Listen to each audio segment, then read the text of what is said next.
Good morning guys. Ito, ang agang nakapagluto ng munggo yung misis ko.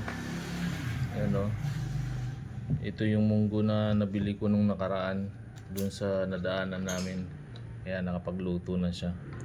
Actually, pangalawang luto na to eh. Hindi lang nabidyohan yung una. Tapos may partner siya o. Yan ang pinakamagandang partner. Yan o. Oh, tuyo at munggo. Masarap ang almusal ko. Iyon no. Thank you sa almusal. Ayan. Ay, munggo with tuyo.